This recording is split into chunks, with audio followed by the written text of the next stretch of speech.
Hi, I'm here to talk about Tomba. Why? I don't know. I've lost control of my life. I'm spending spring break 100%ing 20-something-year-old games, so I might as well take you on this little nostalgia trip with me. Let's go.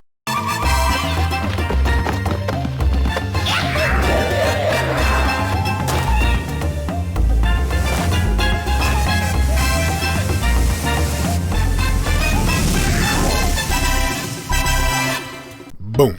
After a nice little cinematic, we get dropped into the game. All we know is that Tomba wants his golden bracelet back. Suddenly, this dude drops out of nowhere to shade our pink hair and inform us what kind of game this is. So wait, what kind of game is this? And who is Tomba anyway? This pink-haired little Blanca wannabe is Tomba. He's a borderline fair little dude, and whatever this world's equivalent of the Industrial Revolution seems not to have affected him yet. He spends all day eating fruits and veggies and meat, all raw. Tomba doesn't have to return to Monkey because he never left. He's fitness maxing like a gorilla, the all-natty apex human. And here I am, trapped on an exercise bike in my dark tower just so my bones don't turn to jello working a 9-to-5 to scrape together rent. But I digress. Okay, so we're moving around and we notice, oh, this game seems to have physics, which is a little unusual for a title from this era. There's some momentum stuff to get used to, but once you move Tomba around a little bit, it'll start to feel really natural. You can run, jump, use tools, and bite things. You bite things by jumping directly on top of them. So when Tomba jumps on stuff, or enemies specifically, he has them in an advantageous position, and from this clinch, he can now use them as a jumping platform to propel himself while throwing the enemy away from him. And Tomba doesn't just use this trick on enemies. Basically everything he lands on, he'll be doing the one move he knows. Now, as we progress through this first little area, we're learning a lot of things about the game. First, it's not just a side-scrolling running and jumping game. It's like maybe 2.5D. Check this out. We can hop on the background and start messing around back there, so that's neat. It's like this little zone is actually 2 stages for the price of 1. But also, what's this? We keep seeing text pop up? Well, this game has a pretty neat non-linear quest system. Yeah, I'm gonna call it quest system even though the game just refers to it as events. Here's how it works. Every time Tomba encounters something related to a quest throughout the course of his journey, he triggers the start of the event. Then, you can check your event log for a little hint on how to complete it. There's a whopping 130 of these events, and there are multiple ways to trigger a lot of them. It's a neat system that's new to games like this. It's not a straight-up RPG quest system where there's multiple ways to fulfill each quest or branching paths, but it's also still a step above and beyond, advance all the way to the right of the screen, like the kind of thing that platformers typically do. Alright, so the first hint this game gives us is to find the 100-year-old man. So we find him. This guy is one of the 4 wise men of time, and he immediately sends us on a quest to save some chicks from predatory birds. Luckily, I already did that while I was just messing around, so Tomba just barfs them up straight away. Wait a minute, he was storing them in his stomach? So yeah, in this game you have an inventory, another thing that's relatively new for games of this type, and I guess that inventory is canonically Tomba's vacuous stomach, since his caveman tailor hadn't discovered pocket technology yet. Anyway, we get a little animated cinematic explaining to us that the pigs that stole Tomba's bracelet are the minions of the 7 evil pigs who came to this land and cast a spell over it, warping it from a peaceful and idyllic continent into a twisted and icky nightmare world. He also tells us that to defeat these 7 pigs, we gotta get a pig bag for each of them. Alright, we got our game plan. He then sends us on our way to meet the dwarf elder who knows about the bags. So, we enter the forest of 100 flowers and encounter our first dwarf. But, as Tomba is a semi-illiterate caveman, he cannot communicate with them, as they speak the forbidden language of the gods. I am the glob glow gab galab, the schwabble double wabble gabble flibber blabber blab. Tomba now displays a new ability. He can assimilate language simply from tasting these dwarves. Once he's bitten 4 dwarves, he's acquired enough genetic material to intuitively speak Dwarvish. Apparently, all pink-themed creatures are able to extract the essence of the things they consume and then edit their genes in real time to become better adapted to their environment. What? Oh yeah, I'm sure you have it figured out though.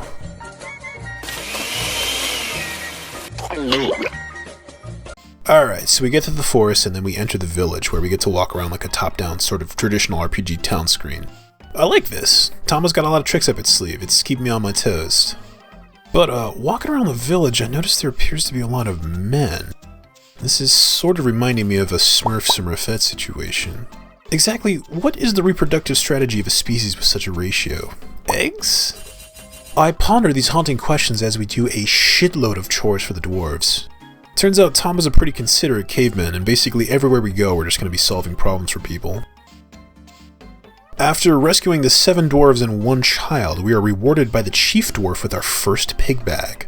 And we're also told that just having the pig bag isn't enough. We have to go and find where the evil pigs have their lair, which isn't just where they cast the evil spell. Alright, I'll have to find more pig bags. Alright, so at this point you're probably noticing this game is pretty colorful. It's whimsical even. Perhaps delightful? And certainly charming. Oh yes, the game is charming. This game is you and me in a little countryside cottage enjoying some Earl Grey tea while reading classic literature charming. This game has a cutesy, humorous tone, and this pairs well with the graphics.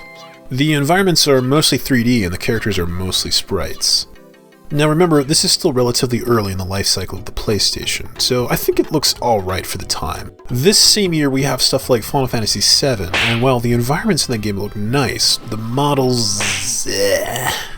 So considering what else is on the menu, I think Tomba's pretty cute. Okay, so since we solved all those problems for the dwarves, they let us pass into the mushroom forest, and this place is an absolute nightmare. In the back we have flying spaghetti monsters that will molest you with their million noodly appendages, and in the front we have these horrifying sentient flowers. These flowers appear to be subscribers to the Greek notion that there are only 2 types of stories, comedies and tragedies. On the platforms they hold with their roots, you'll see some suspicious looking mushrooms. Upon eating these, you'll be thrust into a state of either pure sorrow or pure revelry, and so will everything else around you. So if these flowers are feeling manic or depressive, they're going to change their platform height, and therefore how you traverse this area. This is a weird platforming mechanic that reminds me a bit of that one Princess Peach game that everyone on Earth forgot about, where you manipulate emotions to do similar stuff. After doing more chores for more dwarves, we finally get led into Phoenix Mountain. And this is where you're really going to feel the physics of the game working. The evil pig casts a spell so this place is always windy, and it's really annoying to get through. We're told that the area past this needs the grapple to progress past, and we don't have that. Oh yeah, I forgot to mention there's weapons and tools Tomba can use, and he can augment his movement options with clothes and items he can equip. Wait a minute. Is this a metroidvania?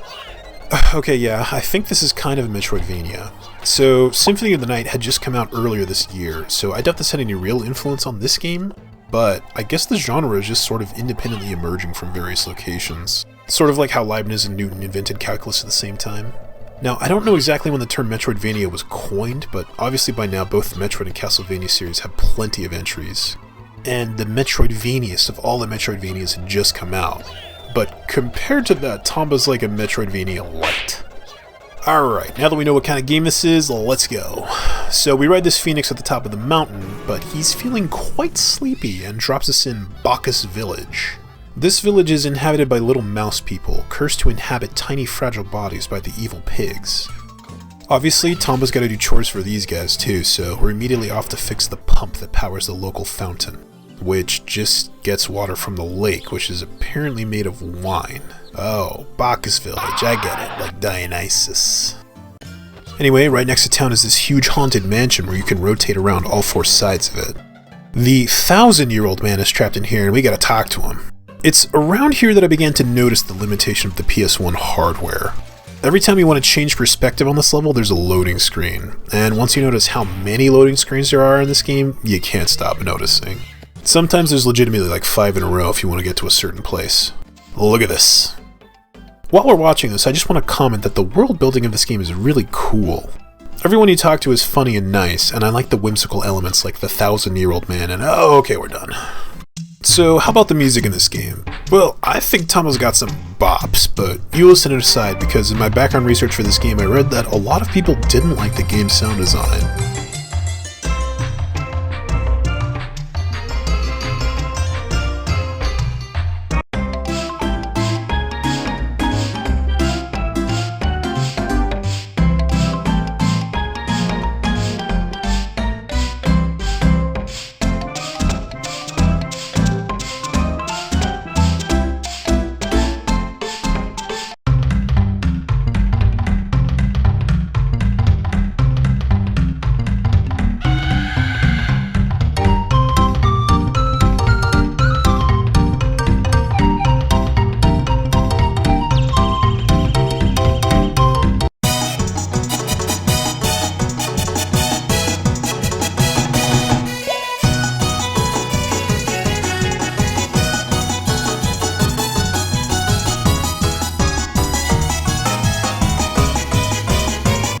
Okay, we fix everybody's problems, now we get the grapple, bing bing wahoo, we got the Phoenix favorite food, and he's for real gonna take us to the next zone this time. But oh wait, I forgot. Papa's got a brand new pig bag, and it's time to do some hunting.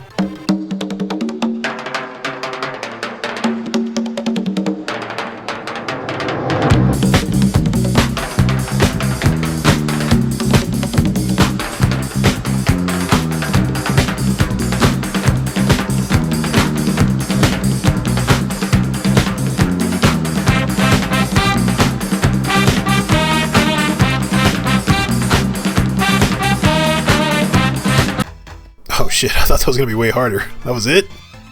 Yeah, okay, so the bosses in this game are a little underwhelming. When you find their boss gate, you get teleported to a little mini stage and you just toss the pig in the bag. It's super easy and honestly barely qualifies as a minigame. Alright, so there's one pig left. Oh, it's a girl pig. Wait, no, pigs can't be sexy. No, I'm having intrusive thoughts. Gotta focus on something else. Okay, look, here we are in Trick Village. Now, village is a bit of a generous term because there's actually only one person living here, and that's the 10,000-year-old man. In fact, this partially flooded village reminds me of something. An environment with wet areas and dry areas, completely uninhabited. An ill-defined town in the background. Oh, it's Wet Dry World! Oh my god, liminal spaces, I'm going insane. Now, this is a bit of an aside, but you guys can't really be afraid of this liminal space thing, right? You're all just memeing. Post a comment about what you think about liminal spaces, because I just don't buy it. Alright, now there's a couple more areas to do, and we gotta meet the 1,000,000-year-old man. Now, it might appear like I'm lazy and I don't want to do any more editing, but these last few areas of the game kinda run out of steam. Apparently the devs were pressed for time and cut some content to ship the game. Now, that's not to say these last areas aren't fun. They still are, and I did 100% this game, not just because I felt I had to for journalistic integrity. This isn't a review. I didn't do it for that. I did it because I wanted to. This game is fun. Even by today's standard. This game is also incredibly dense, and sort of awoke that childhood imagination within me. Every little thing you see is probably part of some quest. It's all very intentional. It never feels like any part of the game is just filling space, except Trick Village. If I was a child seeing everything with fresh eyes, I might imagine everything I see on screen to be meaningful, and in Tomba it really is. I still think this game is worth playing today, and it put me in a great mood. It's also probably the rarest game that I physically own, so that's kind of a neat flex. Oh right, there's actually secretly one last evil pig that created all the others, and he gives us a big speech. Yeah, Tomba, you finally made it. I've been waiting. Get in the bag! Alright, if you actually made it this far, thank you for watching. So for this video I decided to do sort of like a stream of consciousness style instead of just a straight up review. Because I figure, why review a 20-year-old game? Who's gonna see this and then decide if they buy it based on that? Anyway, if you like this sort of thing, let me know in the comments, or maybe you like other style of videos, I don't know. Anyway, like and subscribe, more content to come. The end is nigh, so have fun out there.